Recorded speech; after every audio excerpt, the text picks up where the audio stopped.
script adapting, and directing. So very cool. I just don't like having free time. Yeah. Yeah. Me neither. But yeah, between us, we've got a lot of stuff that we've worked on. I actually just directed a series that I'm very excited about. You guys need to check it out. It's called Junie Tyson. It's about Zodiac. Awesome. Zodiac? It's about these 12 warriors, and each of them represents a sign of the Chinese zodiac. So it's a Fruits Basket clone. Amazing. What? So it's a Fruits Basket clone. No. It's awesome. The only thing it has in common is the Zodiac.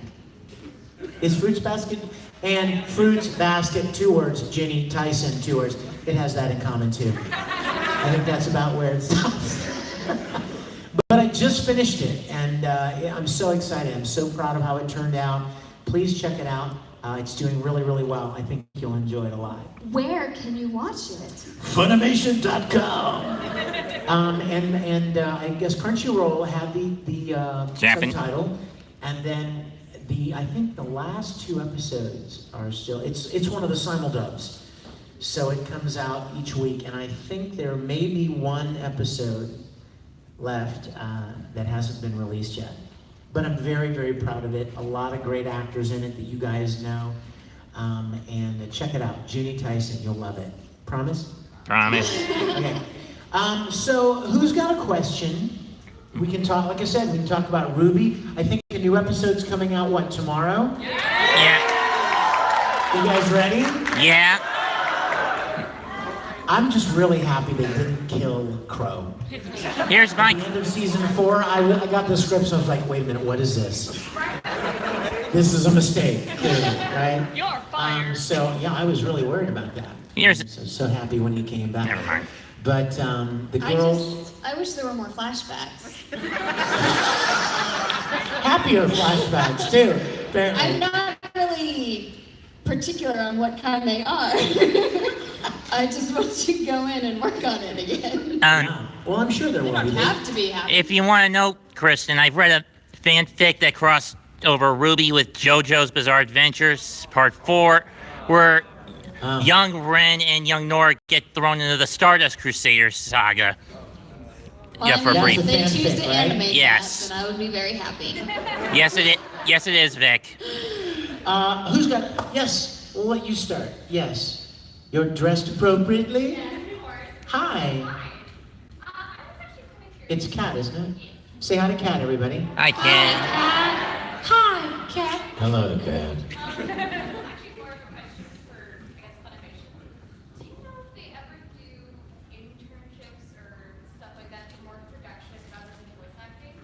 Yes. Yes, they do.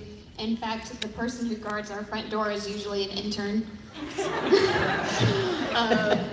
So I have seen many interns come and then get hired into the company. So. Yeah, I'm literally about to graduate with my associate's degree, so I'm like, how much is that? I know that they prefer people who have a bachelor's, so you want to keep pursuing that. Yeah. Stay in school. Okay. But I don't know like a terrible amount of it because, of course, I don't intern. So, but I do know that they have interns, and I've seen people intern all the time. So both on the marketing side and the production side. So, yeah, go for it. Not so much from a voice acting standpoint, Yeah. but from an administrative standpoint, like helping kind of run the studio. I know they do, yes, as she said. Yeah, because the voice actors are all contractors, so there's nothing to intern. Question? Got milk yet? Hold on. Raise our hands. Sorry. We have to be polite. Yes. How many animes have you two collaborated on together? I mean, how many have we been in at the same shows? I don't know. Probably anything Sunny directed. Okay, so Yuri on Ice. Yes. And Escaflowne. Escaflowne. Yes. Oh, and what was the other one? Rage of Bahamut. Oh yeah, Rage of Bahamut. I play a zombie mom. Pretty awesome. Zombie mom. Mommy. Mommy, that's right. That's what he calls it. Were you in Serbia? No. Were you in, what else? McGuire School Suite? No. So like 3. But thank you, because we didn't know that before you asked the question. Now we know. I count 4. I've been doing it for about 20 years now. I think over 300 different series and video games. So I'm kind of the old guy on the block, apparently. But, Or experienced. Granted, you're not as old as. God bless you. God bless you. That's a very nice word. Granted, you're not as old as. But yes, those 3 at least. Escaflowne was awesome. I actually, I was in it, but I also helped to write it, which I thought was going to be really awesome, until I realized the flaps are the original flaps from the 90s. Not as easy as you would think. Ouch. But, yeah, well, you know what else was really funny about, fun, I should say, for me from Escaflowne was that I was playing the older brother, and my younger brother was played by Aaron Dismuke. And he was shorter than you this time. Who was Alphonse in Full Metal, so The original. it was nice to have the brothers together again. That was really fun. Question? Yes, my dear. Have you guys ever heard of RWBY before being in the series? I had. I mean, I'd heard of it, and I knew it was fairly popular, so I was pretty excited to get the audition for it. And I was like, well, I probably won't get this. There's so many talented actresses in Dallas. So when I did get it, I was very surprised. And then you broke their hearts. And then I broke their hearts. And that was the way in. So that's what I do. I found out about it very early on, but in a real weird way. Some of you who've watched panels online, maybe you don't, maybe you've seen this story before, but I was doing a convention in Australia. RTX? And Supernova in Australia. And Lindsay and her husband were there promoting RWBY. And they came up to me during the show, and I had never heard of RWBY. I had heard of Rooster Teeth, but I didn't know much about them. And Lindsay and her husband came up to me one night and they said, hey, we just want to introduce ourselves. We're fans of your work. And I said, hi, nice to meet you. And they said, we work on this thing called RWBY. And I said, well, cool, congratulations. And at the time, I thought it was like a fan thing because I hadn't heard of it. And then a lot of people make their own, fan series. And they said, would you like to see some pictures from RWBY? I said, sure. So he pulled out this iPad out of their backpack. That's the exact sound it made. And they, oh, yes. and they started scrolling through these images, and I was like, wow, this is legit. This is really good looking stuff. And then they said, do you want to see some video of RWBY fighting? And they brought that up on the iPad, and I was like, wow, this is really great. Good luck. God bless you guys. It looks really great. And we finished Supernova. And it was just a rough drawing. Like they didn't even yet really know exactly what he was going to, exactly what he was going to look like. And I recorded 4 or 5 different variations, voice variations of the character, and sent them to them. And they chose the one they liked, and then off we went. And the strange thing is, for the majority of the show, I've never had the privilege to actually record with the other actors in Austin where Rooster Teeth records. They send me the scripts, and I sit in my room alone in my little studio in LA and record all of the lines that Crow says. And because I don't know exactly necessarily what the context may be, I will record 2 or 3 versions of every line. So you don't record with them via Skype? No. I literally, if the line is, what are you doing here? You see that on a script. Well, how are you going to say that? What are you doing here? Right? What are you doing here? Okay, but what if it's somebody that just walked in? What are you doing here? Right? You got to project it because. Kind of sounds like Todd when you do it that way. way. Well, what if it's some kind of a like it's somebody who's not allowed in this particular room? Maybe you'll inflect it to. What are you doing here? Right? So there are different variations, and you may not know what they're going to want, what may work best when the other actors come in. So I would record 3 different versions of every line, and send them, and then they would choose. So it's really been a great privilege to be a part of it. And when I went down to RTX for the first time last year, I stayed another day and actually recorded at Rooster Teeth with the people that write it. So it was really fun to actually get to work with them, like officially for the first time. Yeah, my experience was so different because we record in Dallas through Sound Cadence Studios. So we go in there and they have like this camera and they can all see me, but I can't see them. So I've just got like the script on the screen and there's like 4 people talking to me and they all introduce themselves. It's like Miles and like 3 other guys. And I even told them, I was like, I won't remember anyone except the first guy because he was first. And then they give me the context of the scenes and stuff like that. And then they're like, all right, do everything 3 times. So we have options. So it's like, Nora, Nora, Nora. And I was like, all right, you guys, pick. But it was very easy. Like I actually remember leaving and I was like, did I do that wrong? Like, cause it was so easy compared to dubbing. Yeah. I was like, are they gonna recast me? Because it was so simple. Well, and what you're talking about here, and you guys may not know this, but RWBY is what we would call prelay. And this is what we also call a walk in the park. It's a dream come true. Because one of the hardest things about anime dubbing is the actual matching of finished existing animation. Okay, it's easy to do a line. If you're an actor of any sort, you could do a line a dozen different ways. But if the animation is already done and you have to now deliver a believable, organic, authentic, moving performance within a very strict confine of mouth movements, that's a whole different thing. And some people are really good at one, and some people are really good at another, but to be good at both is its own special thing. It's like acting in a prison. Like dubbing is like acting in a prison, and I don't mean that like I hate it. I mean like it's trying to act within a confined space. Yeah. And RWBY all record ahead of time. And then they animate to you. So that's, like, remember how I told you how I record for them? I couldn't do that. I could never do that. And she couldn't do it the way she's doing it if the animation were already done and we were having to match finished mouth movements of a character. I would have to be there, or I would have to have the video, and so would she, to be able to match the mouth movements, right? But RWBY is really special in its creating in that way. Because you can perform the line the way you feel like you should perform it, and they'll animate to you. And for the crying, because crying in dub is so hard.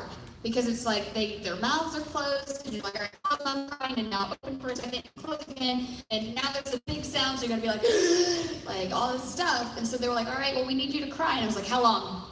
And they were like, just whatever you feel moves you. And I was like, what? I can just act? And you're cool with that?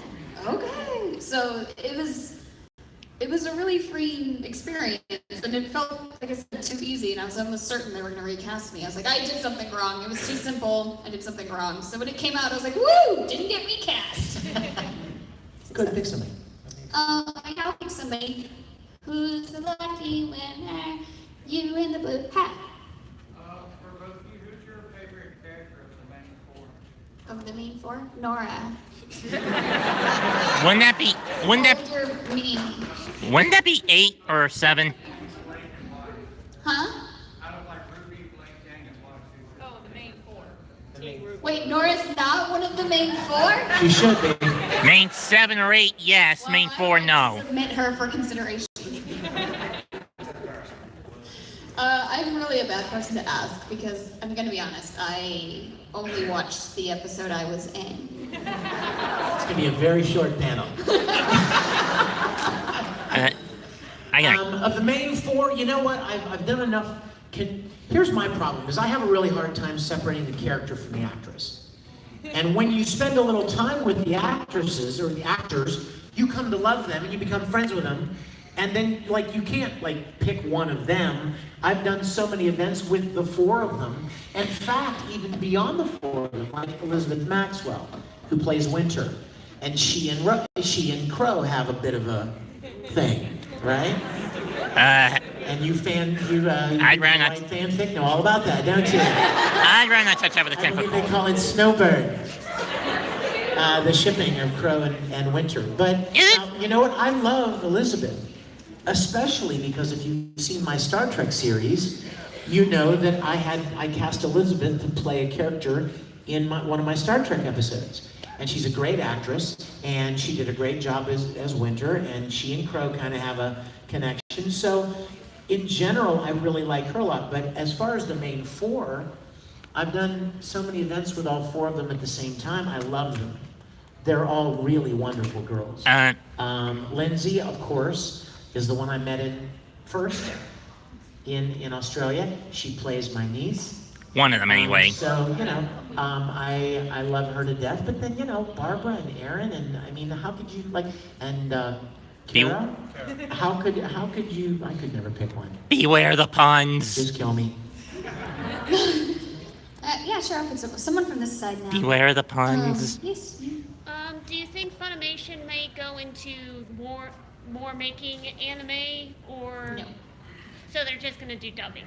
Yeah, we only license. We don't create anything of our own. We're not an animation studio. We're an ADR studio, which stands for Audio Dialogue Replacement. So we license things from Japan. We don't ever make our own anime. We don't have animators or anything like that. You guys aren't gonna branch out to that in the future? Well, I can't speak for all of Funimation because I am but a simple contract employee. But as far as I know, no, we don't have plans to do that. Again, being grandpa. I thought being around as long as I have. I thought Paul was the grandpa. Funimation for I thought Tom, probably Doug, or Paul were the 15 grandpa. of the 20 years. And I can tell you this, there are a lot of people that would love to do more. I mean, there's every few years, there are rumblings that they're gonna try to maybe do something original. And now, sure, they don't have in-house animators, but you would contract that out. Like you could take a story and contract the animation out, maybe even to a Japanese studio that, and there's been talk of that. I think there's a lot more to it than you may think there is. You know what I mean? It's one of those things that becomes a lot more complex than just, let's make our own. There are so many moving parts and that it's never really come to fruition. But I know that every few years there are rumblings that of doing something original or contracting something to be done original. I am aware of the cogs of the machine. You have a good point. Thank you. Absolutely, thank you. I mean, I've talked to several of the production people in the past about, why don't you guys make another season of Oron? Why don't you contract the studio, because the manga continued, why don't you contract the studio to make another season of it? I thought finished. Or some of these other shows, or and I know they would like to, but I think that they've got this well-oiled machine that does a certain thing. It would be like, like a car factory, and they have everything they need perfectly in place to make this car. And then they'd have to completely retool, and there would be all kinds of new challenges and hurdles if they ever wanted to try to do something completely original. And I'm sure that there are a lot of very creative people there that would like to, but it hasn't happened yet. Okay. So, Thank you. question, yes. My question is for you. I'm just kind of curious as to how much fun did you have recording Crow's completely hammered lines? Completely hammered lines. You mean every line? Basically, there is not one. Has he ever been sober? No. No. Don't think so. I'm gonna say no. But I have to tell you what's really funny is I have never been drunk. Like, I don't even know what I sound like because I've never drank to the point of being like, completely sloshed, ever. Even when I was in college. I know that's hard to believe, but I haven't. So whenever I play drunk characters, I didn't really know if I'm doing a good job or not. Kurt Weber from Full Metal Panic. Do you guys remember that show? Anybody? Yeah. Wasn't he the... He would get drunk occasionally, and I didn't really know. I was kind of scared because I'm like, I don't really know what there's the stereotype, a drunk person. But Crow, I just kind of started just slurring him a little bit, just a bit, not too much. And I guess it was okay, because they never told me that sounds bad, or make him more drunk or less drunk. So I love it, because I'm sure she'll tell you as well. The most fun characters to play are characters that are not you, right? As an actor, the favorite thing to do is to play a character that is not typically you.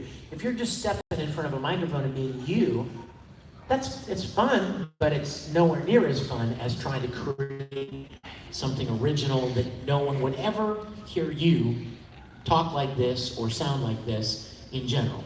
So those are always fun. That's one of the things I love the most about Uncle Crow. Uncle Crow. I've only had to play a drunk character once, and it's extremely difficult in dub, because once again, you have to be drunk, but be drunk 2 flaps.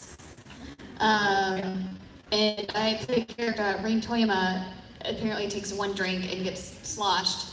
And it happens several times, but we laughed because we were really going, she's so sweet, and I am the kind of drunk that's like, hi!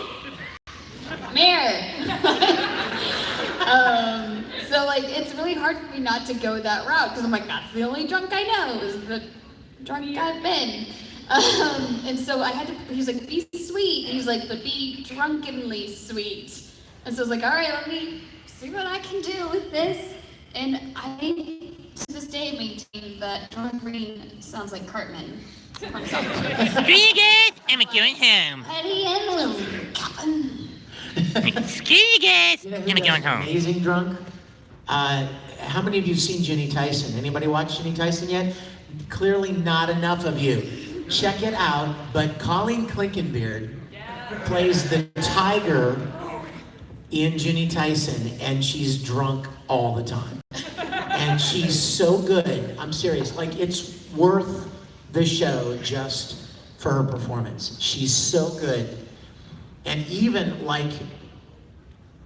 there are moments where she's really serious, and it's heartbreaking, but she's drunk. You know what I mean? And then other scenes where she's really funny and drunk.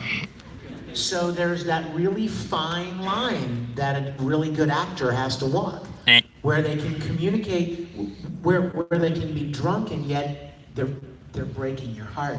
They're not making you laugh in this moment. And 10 minutes from now, they're going to be talking the same way, but it's going to be funny now. That's a talent, and Colleen certainly has it. And I mean, that's really its own skill. Yeah. The pressure. How about Iron Man face? Wow. Damn troll. Damn. Iron Man face, Deadpool.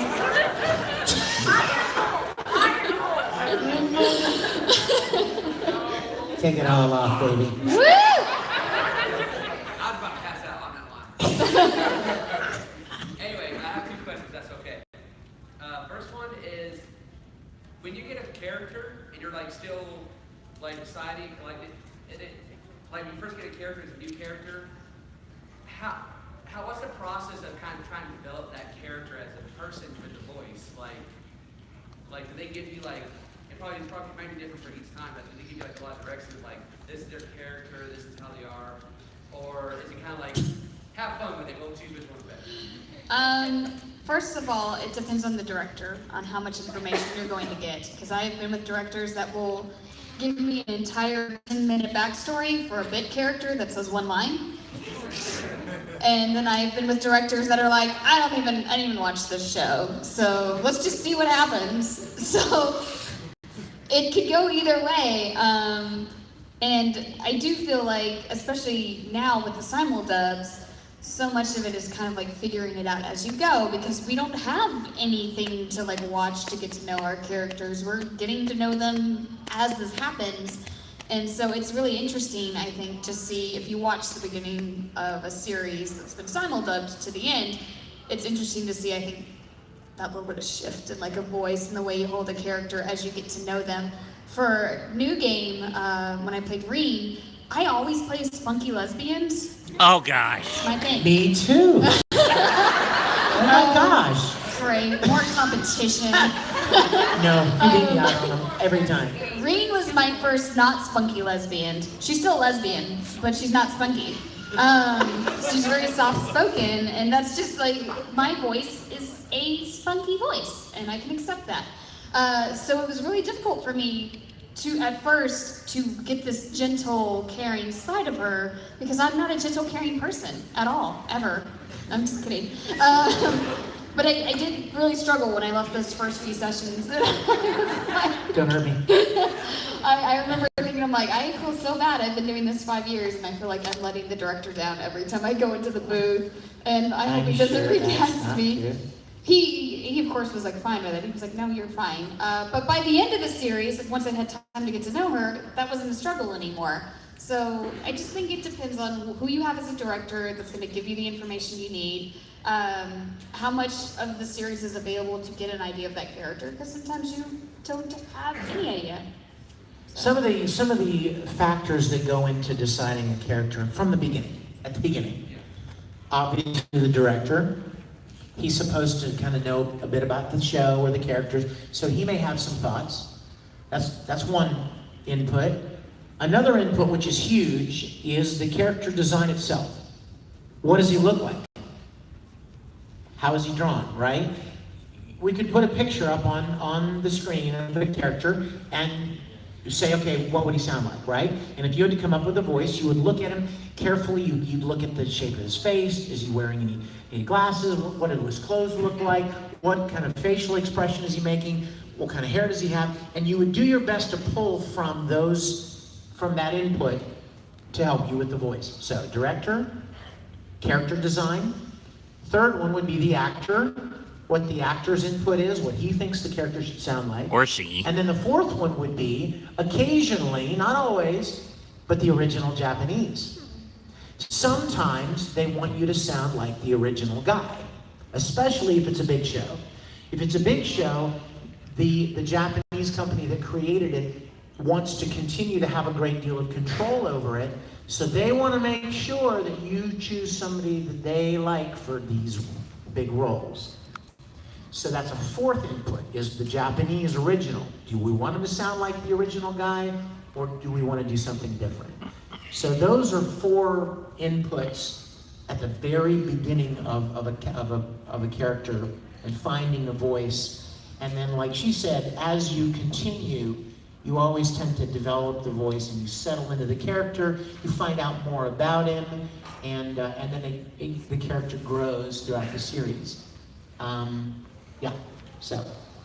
And the second question is I actually didn't know about simul-dubs until like recently with Funimation, which I think is pretty cool, because that way I'm not waiting like a year for an episode. Yeah, well, you guys need to write Funimation and thank them for simul-dubs, and I will tell you why.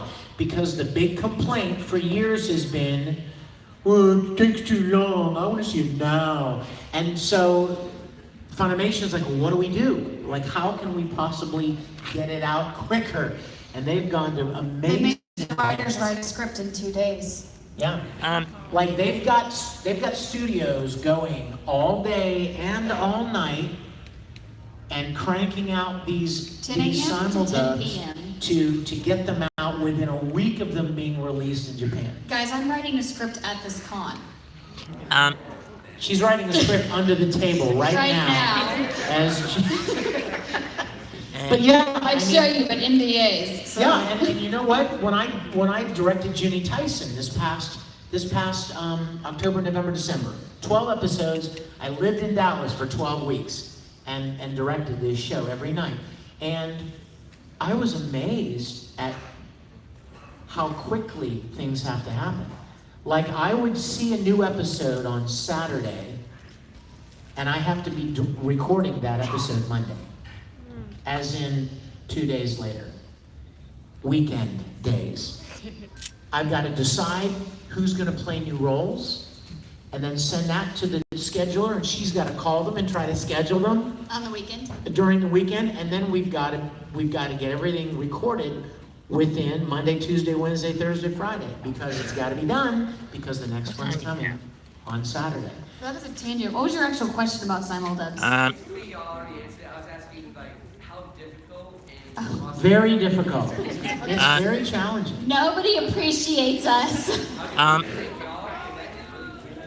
Thank you. for that, because I think I speak for a lot of us here. I like stuff, but I love dub better. Woo! Well, from 2 English voice actors, thank you. Mind if I mean? They tend to have a lot of questions that are like jokes and stuff that you're like, I don't get it. This one. I don't get it. It's cultural. I mean, Sure. thanks. So It's not all I the just time, but my watch got listen, turned off, and now I think I never said it. but it's in your native language. Sorry. And, you know, Sure.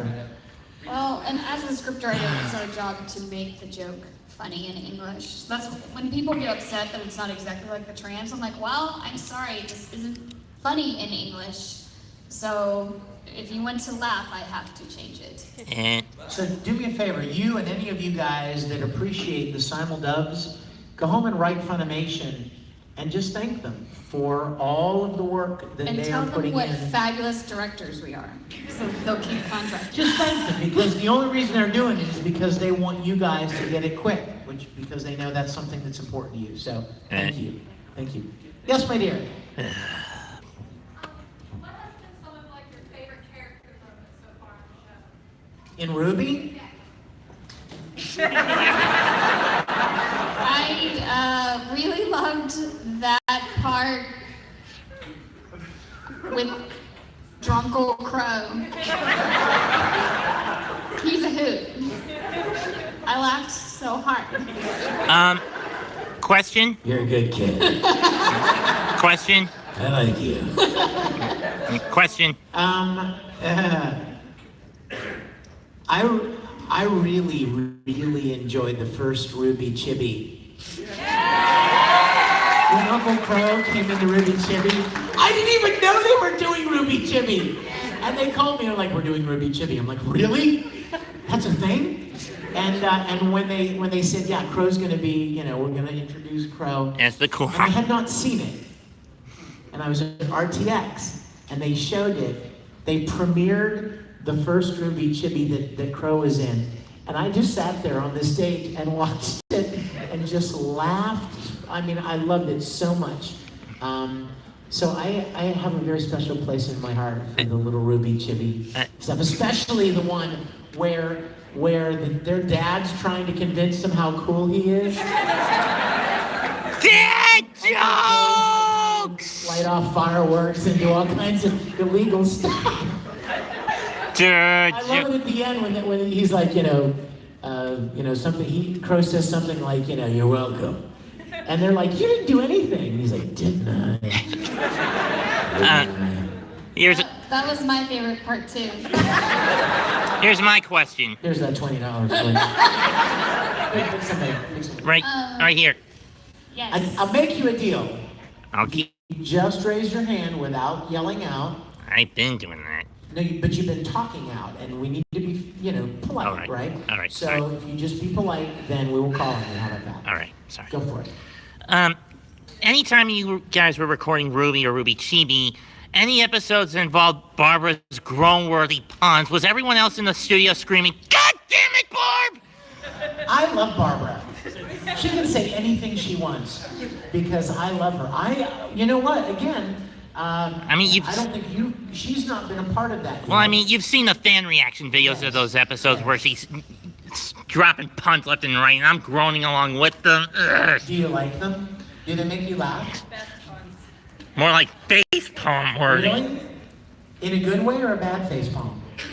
Both. Is there a good face palm? Yes. Yeah, I think there kind of is, right? And then there was the Vines video where, don't get me started on that. I will make sure and let Barbara know how much you loved it. Okay? Tell Barbara, is she the writer? No, she's one of the Yang 4 girls. Who does she play? Yang. Wow, never mind. Can't tell her that. Tell her I said good job. How about this guy right here? Yes, you had your hand up. Hey, so it's kind of going off what the last girl said about the character moments. But it's more like, which character moments do you think made a very powerful impact? Because I think for me, one character that definitely stood out for me was Tyrion when he went crazy. Like that voice actor, he just did it like an amazing job. I believe that's Josh, isn't it? Yes. Yeah, it's Josh Greeley. Yeah, he's awesome. That was pronounced Grill. I thought a very powerful moment in the series was when Tiny Nora was handed that little hammer, and I was like, she's gonna have a big hammer one day. God damn it, Chris. About her. And when she was crying, When she was crying, oh my God, it broke my heart. because I mean, when she bit that kid, she's like, my bread, sucker. I had only had 2 drinks that day. And when I heard her cry, I had to have 4 more. I just couldn't do it. I couldn't deal with it. It was too emotional for me. I will tell you my biggest disappointment about voicing Tiny Nora was that I did not get to say boop.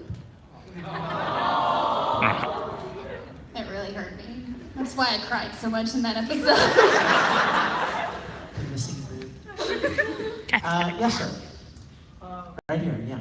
When you get your character dossier for like, when you first start learning about the character, did they keep you in the dark about anything, or did you know like Crow's semblance before anybody else did? So You mean like, do I know if Crow is actually Ruby's father. Would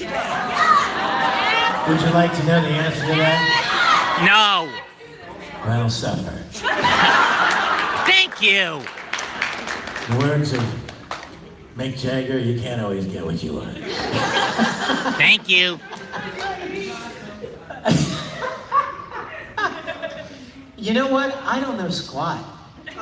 Yeah, I don't know. They will tell you what you need to know. But you know what? I kind of like it that way.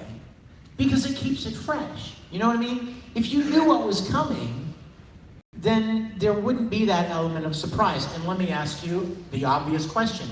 Do you know what's going to happen in your life tomorrow? Exactly. So it makes it better for an actor not to necessarily know what's around the corner, right? Because then you might even get some of that organic, instinctive reaction, oh my God, right? When the actor experiences for the first time what's happened to the character. So I kind of like it that way. What about you?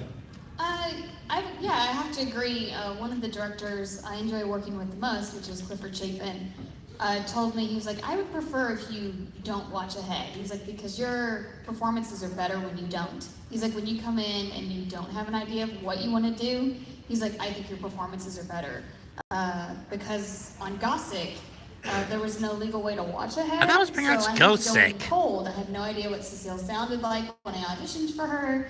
And then when we got cast, I had no idea what was going to happen because there was nowhere to watch it legally, and I refused to watch it illegally, even for the sake of research.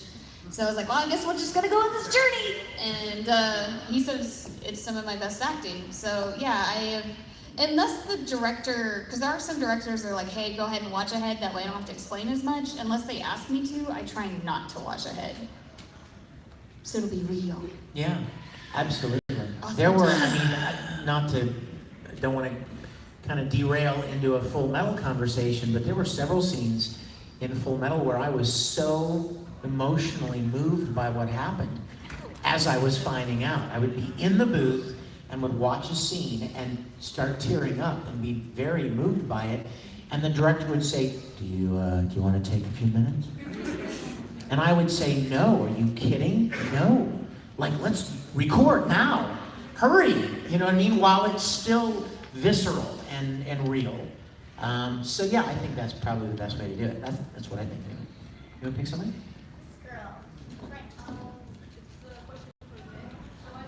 Picked you.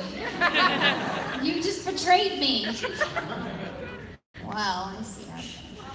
So I heard that you were the voice for Ichibancon for RWBY Chibi, and I was wondering if I could hear his voice. Can I ask you a question? Do you guys know that show, Bungo Stray Dogs? Not really. Where did you hear that? I was on my anime list looking through. So has it been announced? I saw your name under his name. Because we're not supposed to talk about stuff until they give us the green light. And so I have not really talked about it. But then last weekend and today, people have mentioned it, which makes me think that it's been announced, right? It has been. It is. Oh yeah, Funimation's releasing it, I think, aren't they? I'm pretty sure. I'm very excited. Yeah, that's exactly a week ago, yeah, at SAC Anime last weekend. As far as hearing something though, I would like to ask you to do me the honor of watching it first, and then I will meet you at another convention, and you let me know what you think of it. I would prefer that you hear the voice, experience the voice for the first time coming out of the character, coming out of the character's face in the context of the show. Does that make sense? I think it works a lot better than to hear it disjointed before you've ever seen it. But I will tell you that I love him. It was so much fun. He was really, really a great character. I can't wait for you to see it. Yes, in the white sleeve. Are you Yuna? I am. You look great. Well, thank you. But this is for both of you, and it can come from any of your works. But do you guys have this one line that you just love and you just sometimes quote at any time? Like a favorite recorded line. That's safe for all audiences? Let's go with that. I think everyone is bugging me. It's making me get in trouble. I end up liking the lines that you like. No, honestly, you know what? And she knows this is true as well. If you go into the recording studio and you're recording a character, and here's the script, and here's the line, and it's a really great line. If you do it right the first time, you don't have to do it, you don't do it again. You never hear it again. You never see it again. You move on throughout the show. And a lot of times, I don't even remember a lot of the things that I said until you tell me, until you come and say, I love this line.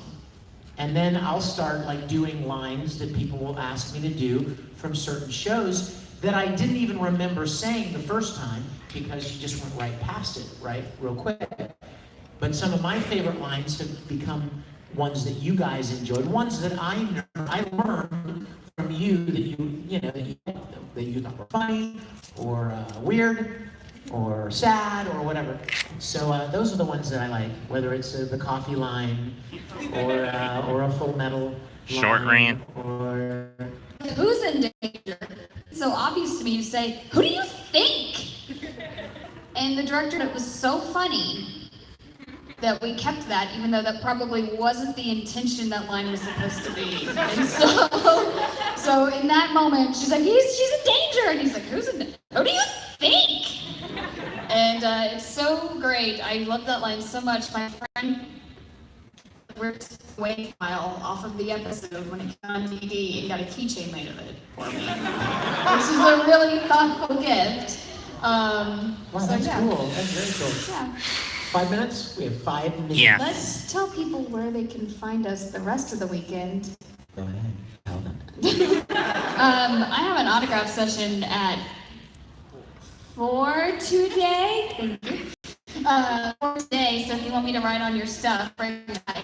I'm not an artist, I'll be selling my comics, and I have prints and stuff. Everything on my table is stuff I've drawn myself. So when you buy it, you're supporting my children. Just want you guys to know that. So no pressure. No pressure, but they're girls and they're very expensive. And if you want to follow me online, I'm on Twitter at Chris Comics with a K. I just finished an autograph session where I got to see a lot of you. Some familiar faces that I love very much. Oh, look. Give it up for Aubrey. I love Aubrey. She brings me my schedule, Aubrey. Okay, tomorrow I have an autograph session from 2:30 to 4. And then I have a Q&A at 4 tomorrow. And then Sunday morning I have my faith panel. If you'd like to join us, that'll be fun. And then there's a nerd wedding. Do you know about this? I'm officiating. Do you have a They minister? asked me to wear my Captain Kirk uniform. I'm like, no. I won't do it. And let's see. And then another autograph session on Sunday. But you guys also, a lot of you wrote about music. A lot of you may or may not know that I write and produce music professionally. I've been doing that twice as long as I've been voice acting. So that's a long time. And I also have music CDs at my autograph session. I also have a live concert DVD, which is really great. It's got music from metal, The Angel, or in high school. And it also has a live action parody that Ian voice acted from Full Metal, cosplaying as our characters. That's the only place you can see it. And it was a lot of fun. It's great music and a good audience and a lot of fun. And I mean, I love this show. You guys know that I'm kind of a regular here. This is kind of family for me. Aubrey and Donnell and Mark and the people that run this show. You mean 2, 3, 4? And I love seeing you guys every year. So make sure and make plans to come to our panels and come by and see some autographs. Don't be strangers, okay? I'm doing a breaking and entering into voice acting tomorrow, which is where I tell you how I broke and entered into voice acting. Crowbar. It was very, I had to wear all black. I went in the wee hours of the night. So I think that's going to be me and Cassandra, and then there's another autograph session, and then on Sunday, Bill Rogers and I will be talking about